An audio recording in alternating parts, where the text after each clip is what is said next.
नमस्कार, Byju's exam prep IAS Hindi में आप सभी का स्वागत है। और आज हम 13 फरवरी के द हिंदू समाचार पत्र में आए कुछ महत्वपूर्ण समाचारों का विश्लेषण करने वाले हैं। तो आइए शुरू करते हैं आज का समाचार विश्लेषण। सबसे पहले ये जान लेते हैं कि आज के इस सत्र में हम किन किन विषयों पर चर्चा करने वाले हैं। सबसे पहले आवश्यक धार्मिक प्रथाओं का परीक्षण क्या है, इसको समझाने के लिए एक बहुत ही इंपॉर्टेंट न्यूज़ आया है, उसकी हम चर्चा करने वाले हैं। इसके अलावा 35वां अफ्रीकी संघ शिखर सम्मेलन अभी हुआ है और वहां पर कौन से मुद्दे अफ्रीका के देशों के लिए महत्वपूर्ण हैं, उसको लेकर के जो न्यूज़ आया है हम उसकी यहाँ पे चर्चा करेंगे। सुंदरवन में जो जलवायु संकट है उस पर हम चर्चा करने वाले हैं। आंध्र प्रदेश और तेलंगाना के संबंधित जो मुद्दे हैं उनको सुलझाने के लिए जो समिति बनाई गई है उसकी बैठक होने वाली है, उससे जुड़े हुए न्यूज़ की भी हम यहाँ पे चर्चा करने वाले हैं। इसके अलावा अफगानिस्तान को भारत के द्वारा जो मानवीय सहायता भेजी जा रही है, इस न्यूज़ को भी हम यहाँ पर देखने वाले हैं। और सबसे अंतिम में इन विषयों पर आधारित मुख्य परीक्षा के अभ्यास प्रश्नों पर भी हम चर्चा करेंगे। तो आइए शुरू करते हैं आज के इस सत्र को। आज के पेपर के पेज नंबर 12 पर एक बहुत ही इंपॉर्टेंट न्यूज़ आया जिसका शीर्षक है what is the essential practice test, और ये टॉपिक समान अध्ययन 2 शासन से जुड़ा हुआ है।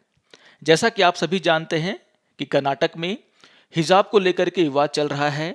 स्कूलों में हिजाब पहन करके आना चाहिए या नहीं आना चाहिए, इसको लेकर के एक बड़ी बहस छिड़ी हुई है। अभी यह मामला कर्नाटका हाई कोर्ट के पास है और यहाँ पर जब से यह विवाद सामने आया है उसके बाद से बहुत सारे ऐसे प्रश्न हैं जो हमारी सरकारों के सामने और हमारे कोर्ट के सामने आकर के खड़े हो गए हैं। और यहाँ पर उन्हीं सभी मुद्दों को लेकर के चर्चा की गई है। और उसमें से जो पहला प्रश्न ये है कि क्या छात्रों को केवल इसलिए शैक्षणिक संस्थानों से बाहर रखा जा सकता है क्योंकि उन्होंने अपने धर्म को दर्शाने वाले कपड़े पहन रखे हैं। इसके अलावा यहाँ पर यह भी प्रश्न उठता है कि क्या ऐसे बच्चों को स्कूलों में प्रवेश देने से इनकार करने से उनकी जो अंतर आत्मा की आज़ादी है यानी कि फ्रीडम ऑफ कॉन्सायंस और अपने धर्म का पालन करने की आज़ादी यानी कि freedom to practice their religion का उल्लंघन होता है या नहीं होता है, जो कि ऐसे अधिकार हैं जो उन्हें संविधान के तहत दिए गए हैं। यहाँ पर एक सवाल यह भी उठता है कि अगर ऐसे बच्चों को स्कूलों में प्रवेश नहीं दिया जा रहा है तो क्या यह अनुच्छेद 21A के तहत जो उन्हें शिक्षा का अधिकार दिया गया है उसका उल्लंघन है या नहीं है। तो कुछ बहुत ही बड़े प्रश्न अभी कोर्ट के सामने हैं, सरकारों के सामने हैं, जिसका आंसर मिलना जो है बहुत ही जरूरी है। यहाँ पर यह भी कहा गया है कि प्रश्न यहाँ पर यह भी उठता है कि क्या शैक्षणिक संस्थान छात्रों के लिए ड्रेस निर्धारित करने की अपनी शक्ति के हिस्से के रूप में धार्मिक पोशाक पर रोक लगा सकते हैं या नहीं लगा सकते। इस प्रश्न का भी जवाब यहाँ पर कोर्ट के द्वारा ढूंढा जाएगा। इसके अलावा यहाँ पर एक और संवैधानिक प्रश्न उठता है कि क्या इस तरह के पोशाक पर प्रतिबंध सार्वजनिक व्यवस्था, स्वास्थ्य और नैतिकता के हित में धर्म की स्वतंत्रता को प्रतिबंधित करने की शक्ति के भीतर आएगा या नहीं आएगा। तो कुछ बड़े बड़े सवाल हैं कोर्ट के सामने, सरकारों के सामने, जिसका उत्तर मिलना बहुत ही आवश्यक है, नहीं तो इस तरह के विवाद हमेशा हमारे देश में होते रहेंगे। अब यहाँ पर यह जो विवाद है उसको लेकर के जो संवैधानिक स्थिति है उसके बारे में चर्चा किया गया है और यहाँ पर कुछ बहुत ही इंपॉर्टेंट केसेस का जिक्र किया गया है जो आपके लिए बहुत ही महत्वपूर्ण है इस विवाद को समझने के लिए। यहाँ पर बीजू इमैनुअल बनाम केरल राज्य का जो मामला है जो कि 1986 में हुआ था उसकी चर्चा की गई है, जो कि काफ़ी इंपॉर्टेंट है। आपको ध्यान में रखना है कि यह जो केस है वह जेहोवा विटनेस सेक्ट को मानने वाले 3 बच्चों से संबंधित है। आपको यह ध्यान में रखना है कि जेहोवा विटनेस सेक्ट क्रिश्चियनिटी से जुड़ा हुआ है। और अगर हम इस केस की बात करें तो आपको ध्यान में रखना है कि 8 जुलाई 1985 को केरल के स्कूल में राष्ट्रगान गाया जा रहा था और वहां पर 15 साल के बीजू इमैनुअल और उनकी 2 बहनें यानी कि 13 साल की बीनूमोल और 10 साल की बिंदु, इन तीनों ने राष्ट्रगान को गाने से मना कर दिया। लेकिन आपको ये ध्यान में रखना है कि भले ही ये तीनों बच्चे राष्ट्रगान नहीं गा रहे थे लेकिन ये तीनों वहां पर खड़े जरूर थे। जैसा कि मैंने कहा कि ये तीनों बच्चे जेहोवा विटनेस सेक्ट से जुड़े हुए हैं और ये जो सेक्ट है वह यह मानता है कि इससे जुड़े हुए लोग किसी की भी पूजा नहीं करेंगे और इसी कारण से इन बच्चों ने राष्ट्रगान को गाने से मना कर दिया। लेकिन इन बच्चों के द्वारा राष्ट्रगान का पूरा सम्मान किया गया। गाते समय ये तीनों खड़े थे, लेकिन यहाँ पर जब ये मामला आगे बढ़ा तो इन तीनों को स्कूल से निकाल दिया गया। इसके बाद इनके पिता के द्वारा इस मामले को हाईकोर्ट में ले जाया गया और आगे चल करके यह मामला सुप्रीम कोर्ट में गया और सुप्रीम कोर्ट ने इन छात्रों के पक्ष में अपना फैसला सुनाया। और सुप्रीम कोर्ट का यहाँ पर यह कहना था कि स्कूल से उनका निष्कासन अनुच्छेद 19(1) के तहत उनकी जो अभिव्यक्ति की स्वतंत्रता की आज़ादी है उसके खिलाफ था। इसके साथ साथ अनुच्छेद 25(1) में जो उन्हें अपने धर्म की स्वतंत्र रूप से अभ्यास करने और अपने विश्वास को मानने के जो उनके अधिकार दिए गए हैं उसका भी उल्लंघन था। कोर्ट ने यह भी कहा कि फ्रीडम ऑफ स्पीच में चुप रहना भी एक अधिकार है और खड़ा होकर बच्चों ने राष्ट्रगान को पूरा सम्मान भी दिया है। यहाँ पर कोर्ट ने यह भी कहा था कि जेहोवा विटनेस ब्रिटेन का national anthem God save the queen और अमेरिका का द स्टार स्पेंगल्ड बैनर भी नहीं गाते हैं और उन्हें वहां इसकी पूरी छूट दी गई है।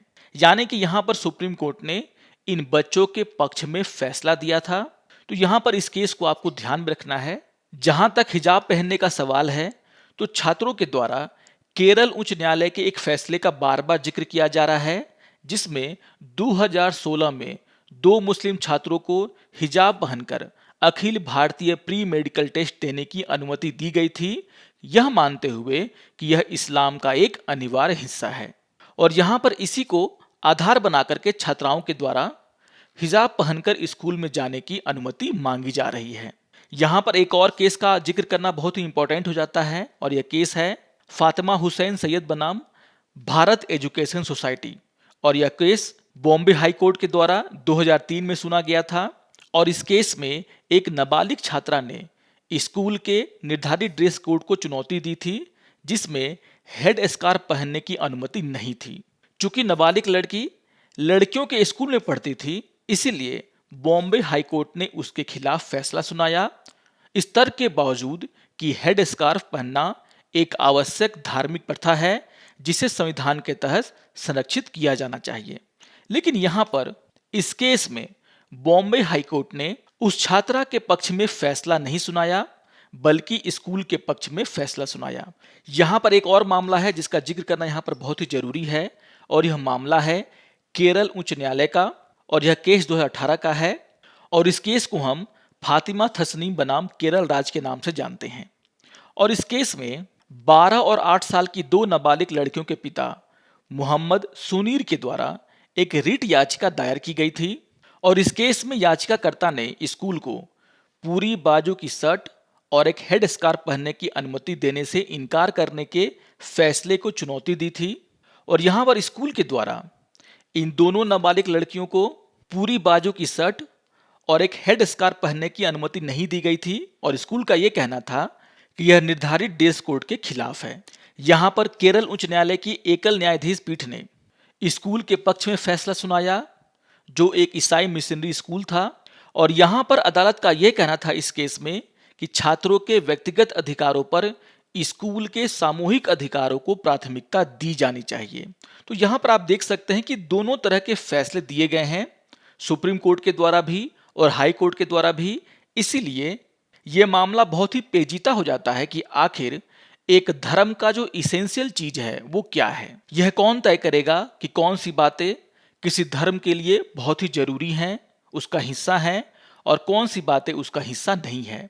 आपको यह ध्यान में रखना है कि इस मुद्दे को लेकर के सर्वोच्च न्यायालय के द्वारा बहुत सारी बातें कही गई हैं और सबसे पहले सर्वोच्च न्यायालय ने ही अनिवार्यता का सिद्धांत दिया था, मतलब धर्म के लिए क्या अनिवार्य है, क्या अनिवार्य नहीं है। और अगर हम इसकी बात करें तो इससे जुड़ा हुआ जो मामला है वह 1954 का है। और आपको ध्यान में रखना है कि अनिवार्यता के सिद्धांत का आविष्कार सर्वोच्च न्यायालय की 7 न्यायाधीशों की पीठ ने 1954 में सिरूर मठ मामले में किया था। बहुत ही इंपॉर्टेंट मामला है ये। और यहीं से फिर वे कौन सी बातें हैं जो धर्म के लिए अनिवार्य हैं उसको लेकर के चर्चा शुरू हुआ। तो आप देख सकते हैं कि यह मामला बहुत ही पुराना है। 1954 में सिरूर मठ के मामले में सुप्रीम कोर्ट के द्वारा अनिवार्यता के सिद्धांत को लेकर के चर्चा की गई थी। और आपको ध्यान में रखना है कि इस मुकदमे में मद्रास सरकार के द्वारा इस मठ के ऊपर कुछ वित्तीय मामलों को लेकर के कुछ कार्रवाई की गई थी, जिसके खिलाफ इस मठ ने मद्रास सरकार के खिलाफ कोर्ट जाने का फैसला लिया। और यहां पर मठ का यह कहना था कि सरकार अनुच्छेद 26 के तहत मठ के अपने मामलों के प्रबंधन के अधिकार में हस्तक्षेप नहीं कर सकती। इस केस में अदालत के द्वारा यह कहा गया कि जब हम धर्म की बात करते हैं तो धर्म में वे सभी अनुष्ठान, वे सभी प्रथाएं शामिल होती हैं जो एक धर्म का अभिन्न हिस्सा हैं। लेकिन यहां पर कोर्ट के द्वारा यह भी कहा गया कि अनुच्छेद 26 ये भी कहता है कि वैसे मामले जो धर्म का अभिन्न हिस्सा नहीं है वहां पर सरकार हस्तक्षेप कर सकती है। यानी कि यहीं पर सर्वोच्च न्यायालय ने आवश्यक और गैर आवश्यक प्रथाओं को निर्धारित करने की जिम्मेदारी अपने ऊपर ले ली। तो बहुत ही इंपॉर्टेंट मुद्दा बन चुका है ये। और यहाँ पर ऐसे बहुत सारे मामले हैं जिनको आपको ध्यान में रखना होगा, और जो मुद्दे यहाँ पर उठाए गए हैं प्रश्नों के रूप में, उसका आंसर यहाँ पर बहुत ही जरूरी है, ताकि ऐसे मुद्दे जो हैं आगे चल करके विवाद का केंद्र ना बन जाए। तो बहुत ही इंपॉर्टेंट न्यूज़ है ये, और जिन केसेस के बारे में मैंने यहाँ पर जिक्र किया है उसको आपको ध्यान से पढ़ लेना है। आइए एक और न्यूज़ की हम यहाँ पे चर्चा कर लेते हैं। आज के पेपर के पेज नंबर 13 पर एक न्यूज़ आया जिसका शीर्षक है amids a wave of coup and pandemic, और ये टॉपिक सामान्य अध्ययन 2 अंतर्राष्ट्रीय संबंध से जुड़ा हुआ है। तो जैसा कि आप सभी जानते हैं कि इथोपिया के आदिस अबाबा में 5 से 6 फरवरी को 35वां अफ्रीकी संघ शिखर सम्मेलन हुआ, और यहाँ पर इस महाद्वीप के द्वारा जो प्रमुख चुनौतियों का सामना किया जा रहा है उसको लेकर के चर्चाएं की गई। यहाँ पर लेखक के द्वारा ये कहा गया है कि अफ्रीकी संघ की जो सबसे प्रमुख चुनौती है वो वहाँ के देशों में सैन्य तख्ता पलट है, और इसके अलावा महाद्वीप में कोविड-19 के टीके की जो कमी है वो भी एक गंभीर चुनौती है इन देशों के सामने। यहाँ पर यह कहा गया है कि अफ्रीकी यूनियन के देशों में नागरिक संघर्ष बढ़ रहे हैं, इस्लामिक विद्रोह बढ़ रहे हैं, और सैनिक अधिग्रहण की जो संख्या है वो भी बढ़ती जा रही है, और इसके साथ साथ कोविड-19 का प्रकोप सभी के लिए एक गंभीर चुनौती है। और जहां तक हम तख्तापलट की बात करते हैं तो यहाँ पर कुछ डेटा दिए गए हैं जो आपके लिए बहुत ही महत्वपूर्ण है। यहाँ पर यह कहा गया है कि 1960 के दशक में अफ्रीका में जो तख्तापलट की संख्या थी, यानी कि सैनिकों के द्वारा वहाँ की चुनी हुई सरकारों को हटा देने की जो संख्या थी, जिसे हम कूप कहते हैं, वह 26 था। लेकिन 2010 में यह घट करके 8 हो गया। लेकिन अगर हम 2020 से 2022 की बात करें तो यहाँ पर आप देखेंगे कि अफ्रीका में इन वर्षों के दौरान 6 सफल सैन्य अधिग्रहण देखे गए हैं, यानी कि सेना के द्वारा वहाँ की लोकतांत्रिक सरकारों को हटाया गया है, जो कि गंभीर मामला है। यहाँ पर यह भी आपको ध्यान में रखना है कि 1960 के दशक में 15 ऐसे कोशिशें की गई थी सेना के द्वारा वहाँ की सरकारों को हटाने का, जो कि असफल रहा था। 1970 के दशक में 24 ऐसी कोशिशें की गई थी जहां पर सेना के द्वारा वहां की चुनी हुई सरकारों को हटाने का प्रयास किया गया था, लेकिन वे असफल रहे थे। 1980 के दशक में 17 ऐसी कोशिशें की गई थी। 1990 के दशक में 23 ऐसी कोशिशें की गई थी। 2000 के दशक में 14, 2010 के दशक में 9।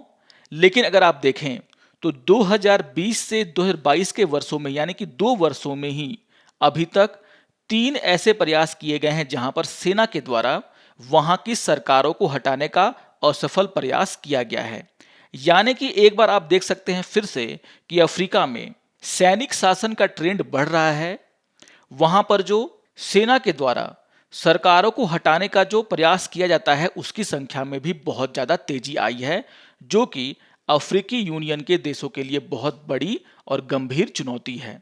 यहां पर यह कहा गया है कि अफ्रीकी यूनियन से गिनी, माली, सूडान और बुर्किना फासो को निलंबित कर दिया गया है।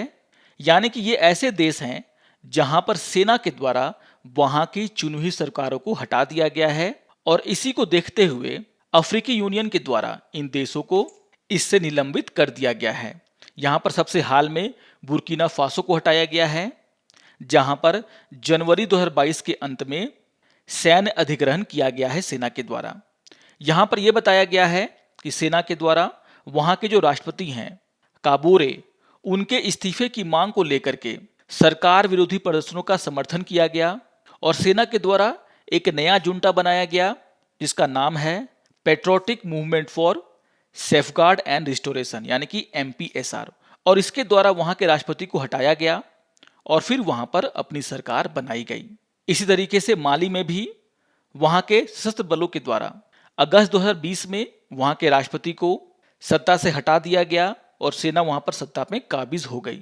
और आप देखेंगे कि पश्चिम अफ्रीका में बहुत ही ज्यादा यह देखने को मिल रहा है और इसको देखते हुए पश्चिम अफ्रीकी राज्यों के आर्थिक समुदाय यानी कि the economic community of West African states ने 9 जनवरी को माली पर गंभीर प्रतिबंध की घोषणा की ताकि आगे किसी और देश में सेना के द्वारा तख्ता पलट करने की कोशिश ना की जाए। लेकिन यहां पर इसका असर होता नहीं दिख रहा है और अफ्रीकी देशों में लगातार ऐसी घटनाएं हो रही हैं जहां पर सेना के द्वारा वहां की सरकारों को अस्थिर करने के प्रयास किए जा रहे हैं। यहां पर इस बात की भी चर्चा की गई है कि अफ्रीकी यूनियन के द्वारा भी इनको लेकर के जो प्रतिक्रिया है वह अलग अलग रही है। यहां पर लेखक के द्वारा यह कहा गया है कि अफ्रीकी यूनियन के द्वारा इन सैनिक शासकों पर यह दबाव बनाया जा रहा है कि वे अपने देश में जल्द से जल्द एक लोकतांत्रिक सरकार का गठन करें। और यहां पर AU के द्वारा 4 देशों के निलंबन की घोषणा में तत्परता दिखाई गई। लेकिन आलोचकों का यह भी कहना है कि चाड के मामले में ऐसा नहीं किया गया। यहां पर चाड के मामले में अफ्रीकी यूनियन के द्वारा इसे तख्ता पलट मानने से ही इनकार कर दिया गया। आपको ध्यान में रखना है कि अप्रैल 2021 में विद्रोहियों के खिलाफ युद्ध के मैदान में वहां के राष्ट्रपति इदरिस डेबी की मृत्यु हो गई थी और उनकी मृत्यु के बाद उनके बेटे को उनका उत्तराधिकारी के रूप में नियुक्त किया गया था। और उनके बेटे के उत्तराधिकारी के रूप में नियुक्त होने के बाद ही वहां के संसद को, वहां के सरकार को और वहां के संविधान को निलंबित कर दिया गया।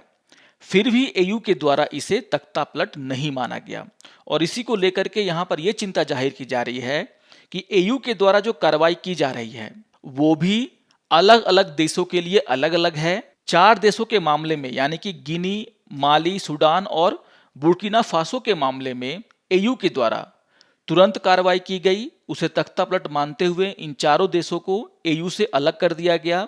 लेकिन चाड के मामले में यहां पर AU के द्वारा दूसरा रुख अपनाया गया जो कि सही नहीं है। यहां पर जो दूसरी सबसे बड़ी चुनौती अफ्रीकी देशों के सामने है वो है वैक्सीन की उपलब्धता। और यहां पर लेखक के द्वारा यह कहा गया है कि अभी भी अफ्रीकी महाद्वीप में जो वैक्सीन की उपलब्धता है वह ठीक नहीं है। केवल 11% लोगों को ही पूरी तरीके से टीका लगाया गया है और अभी भी आपूर्ति बहुत ही कम है। यहां पर यह सुझाव दिया गया है लेखक के द्वारा AU को कि AU को विश्व व्यापार संगठन और अन्य निकायों को कोविड-19 टीकों के लिए एक बौद्धिक संपदा अधिकार छूट के लिए सहमत करना चाहिए जिससे कि महाद्वीप में टीकों की आपूर्ति और उपलब्धता ज्यादा हो सके। तो यहां पर वैक्सीन को लेकर के भी जो कमी है अफ्रीकी महाद्वीप के देशों के बीच में वो भी एक गंभीर मुद्दा है जिस पर यहां पर चर्चा किया गया है। तो बहुत ही इंपॉर्टेंट न्यूज है ये। और आज के समय में अफ्रीकी यूनियन के देश कौन से बड़ी समस्याओं से जूझ रहे हैं इसको लेकर के यहाँ पे चर्चा किया गया है। आइए एक और न्यूज की हम यहाँ पे चर्चा कर लेते हैं। आज के पेपर के फोटो इसेंशियल में एक न्यूज आया जिसका शीर्षक है सिंकिंग सुंदरबंस और ये टॉपिक सम्मान अध्ययन 3 पर्यावरण से जुड़ा हुआ है। तो ध्यान रखेंगे कि जो फोटो इसेंशियल का एक पेज आया है उसके पहले पेज में इस न्यूज को दिया गया है, लेकिन यह बहुत ही महत्वपूर्ण न्यूज है जिसका शीर्षक है सिंकिंग सुंदरबंस।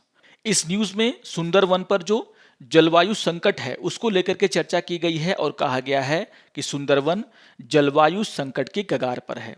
आप सभी को पता है कि सुंदरवन भारत और बांग्लादेश के बीच में फैला हुआ है और यहाँ पर कुल 10,000 वर्ग किलोमीटर में से भारत के पास सुंदरवन का 4,000 किलोमीटर का एरिया आता है। और यहाँ पर यह कहा गया है कि शुरुआत में सुंदरवन में सब कुछ सही था, लेकिन जैसे समय बीतता गया वहां पर रहने वाले जो लोग हैं जिनके पास अपने आय के और कोई साधन नहीं थे, उन्होंने जीवन यापन के लिए वन के संसाधनों का उपयोग करना शुरू कर दिया। यहाँ पर जलाने के लिए लकड़ियों का उपयोग किया जाने लगा और यहाँ पर इन लोगों के द्वारा जो वहाँ पर मैंग्रोव जंगल हैं उनके पेड़ों को काटा जाने लगा। इसके कारण वहाँ पर जो समृद्ध मैंग्रोव वन हैं उनमें भारी कमी आई है, वे लुप्त होते जा रहे हैं। और वनों की कटाई के बाद वहाँ के समुद्री तटों में मिट्टी का कटाव का खतरा बहुत ही ज्यादा बढ़ गया है, क्योंकि मैंग्रोव वन वहाँ पर नहीं है और इस कारण से मिट्टी का कटाव वहाँ पर तेज हो गया है। ये मैंग्रोव वन उच्च ज्वार के समय, भारी बारिश के दौरान मिट्टी को धारण करते हैं, लेकिन पर्याप्त पेड़ नहीं होने के कारण सुंदरवन का एक बहुत बड़ा इलाका जो है वह खतरे का सामना कर रहा है। सुंदरवन में जल का स्तर भी बढ़ रहा है, जिसके कारण खेती योग्य भूमि में कमी आई है, फसलों की उपज में कमी आई है और यहाँ पर इसके कारण भोजन और पीने का पानी का संकट पैदा हो गया है। आपने देखा होगा कि पिछले कुछ वर्षों में अम्फन और यास जैसे चक्रवात इस क्षेत्र में आए हैं और इन चक्रवातों ने सुंदरवन की जो भौगोलिक स्थिति है उसको बदल दिया है। बार बार आने वाले चक्रवातों के कारण 102 द्वीप जो भारत में आते हैं, जिनमें से केवल 52 ही रहने योग्य हैं, तेजी से समुद्र में डूब रहे हैं। और यहाँ पर लेखक का यह भी कहना है कि अगर यही हालात रहा तो निकट भविष्य में कोलकाता भी जलमग्न हो सकता है। तो बहुत ही इंपॉर्टेंट न्यूज़ है ये और यहाँ पर एक बहुत ही महत्वपूर्ण मुद्दा उठाया गया है जो आपके एग्जाम के लिए बहुत ही जरूरी है। आइए एक और न्यूज़ की हम यहाँ पे चर्चा कर लेते हैं। आज के पेपर के पेज नंबर 6 पर एक न्यूज़ आया जिसका शीर्षक है SCS figures in dispute resolution panel agenda remove letter और ये टॉपिक समान अध्ययन 2 राजनीति और शासन से जुड़ा हुआ है। आपको ध्यान में रखना है कि केंद्रीय गृह मंत्रालय के द्वारा आंध्र प्रदेश और तेलंगाना के बीच विभाजन के बाद जो लंबित मुद्दे हैं उन पर चर्चा करने के लिए एक समिति का गठन किया गया है और वो जो समिति है उसकी बैठक 17 फरवरी को बुलाई गई है। और यहाँ पर जो एजेंडा था उसमें पहले जो है इन राज्यों को विशेष श्रेणी का दर्जा देने का एजेंडा रखा गया था, यानी कि जो मुद्दे यहाँ पर चर्चा में आने वाले थे उनमें 9 मुद्दे थे और इन 9 मुद्दों में इन राज्यों को विशेष श्रेणी का दर्जा देने पर भी चर्चा होने वाला था, लेकिन बाद में इस 9 मुद्दों में से विशेष श्रेणी का जो दर्जा पर चर्चा होने वाला था इस मुद्दे को हटा दिया गया। जैसा कि मैंने कहा कि आंध्र प्रदेश और तेलंगाना के बीच में विभाजन के बाद कुछ मुद्दे अभी भी लंबित हैं और इसी को देखते हुए 17 जनवरी को केंद्रीय गृह मंत्रालय के द्वारा एक कमेटी का गठन किया गया था और यह जो समिति है उसमें गृह मंत्रालय के संयुक्त सचिव शामिल हैं। इसके अलावा तेलंगाना के विशेष मुख्य सचिव और आंध्र प्रदेश के प्रधान सचिव इसके सदस्य हैं और यह समिति आंध्र प्रदेश पुनर्गठन अधिनियम 2014 से उत्पन्न मुद्दों को हल करने की व्यवहारिक तरीकों की सिफारिश करने के लिए गठित किया गया है। लेकिन यहाँ पर जो सबसे महत्वपूर्ण मुद्दा ये है कि जो एजेंडा रखा गया था यहाँ पर चर्चा करने के लिए उसमें इन राज्यों को विशेष श्रेणी का दर्जा देने के ऊपर भी चर्चा होने वाली थी, जिसे कि यहाँ पर अभी ड्रॉप कर दिया गया है, हटा दिया गया है। तो इस न्यूज़ को भी आप लोग जरूर ध्यान में रखेंगे, इस पर वहाँ पर राजनीति होनी भी शुरू हो गई है। आइए एक और न्यूज़ की हम यहाँ पे चर्चा कर लेते हैं। आज के पेपर के पेज नंबर 7 पर एक न्यूज़ आया जिसका शीर्षक है WFP to allot India wheat in Afghanistan और ये टॉपिक सामान्य अध्ययन 2 अंतर्राष्ट्रीय संबंध से जुड़ा हुआ है। यहाँ पर यह बताया गया है कि भारत ने 50,000 टन गेहूं के वितरण के लिए संयुक्त राष्ट्र के विश्व खाद्य कार्यक्रम यानी कि WFP के साथ एक समझौता किया है और यहाँ पर भारत ने अफगानिस्तान को मानवीय सहायता देने के लिए यह घोषणा किया था कि वह अफगानिस्तान को 50,000 टन गेहूं देगा और यहाँ पर ये जो गेहूं भारत के द्वारा दिया जाएगा वह विश्व खाद्य कार्यक्रम के द्वारा अफगानिस्तान पहुंचाया जाएगा। यहाँ पर जो समझौता हुआ है उसके अनुसार गेहूं को पाकिस्तान के माध्यम से अफगान सीमा पार तक ले जाया जाएगा और 22 फरवरी से कंधार में WFP अधिकारियों को सौंप दिया जाएगा। यहाँ पर ये जो गेहूं है उसे 10,000 टन के 5 बैचों में विभाजित किया जाएगा, जिसे लगभग पूरे देश में वितरित किया जाएगा। आप सभी जानते हैं कि जब से वहाँ पर तालिबान का शासन आया है, यानी कि अफगानिस्तान में तालिबान का शासन आया है, तब से वहां के लोग एक बहुत ही बड़ी भूखमरी के संकट से गुजर रहे हैं, जिसको देखते हुए भारत के द्वारा अफगानिस्तान को यह मानवीय सहायता दी जा रही है। आपको यह भी ध्यान में रखना है कि ईरान के द्वारा भारत को यह ऑफर किया गया है कि भारत चाबहार बंदरगाह के माध्यम से भी अफगानिस्तान की सीमा में इस गेहूं को पहुंचा सकता है, यानी कि अफगानिस्तान को यह गेहूं हस्तांतरित कर सकता है। आपको ध्यान में रखना है, आपको यह ध्यान में रखना है कि अफगानिस्तान में तालिबान के आने के पहले भारत के द्वारा इसी बंदरगाह का प्रयोग किया जाता था वहां पर गेहूं को भेजने के लिए, और भारत के द्वारा 2017 से 2020 के बीच में लगभग 1 मिलियन टन गेहूं चाबहार बंदरगाह से अफगानिस्तान को दिया गया था। तो यहां पर ईरान का भी रास्ता खुला हुआ है। ईरान ने भी भारत को ऑफर किया है कि अगर पाकिस्तान भारत के गेहूं को नहीं जाने देता है, आगे चल करके कभी ऐसी प्रॉब्लम आती है, तो वह चाबहार बंदरगाह का प्रयोग कर सकता है अफगानिस्तान में सहायता भेजने के लिए, जो कि एक बहुत ही महत्वपूर्ण खबर है।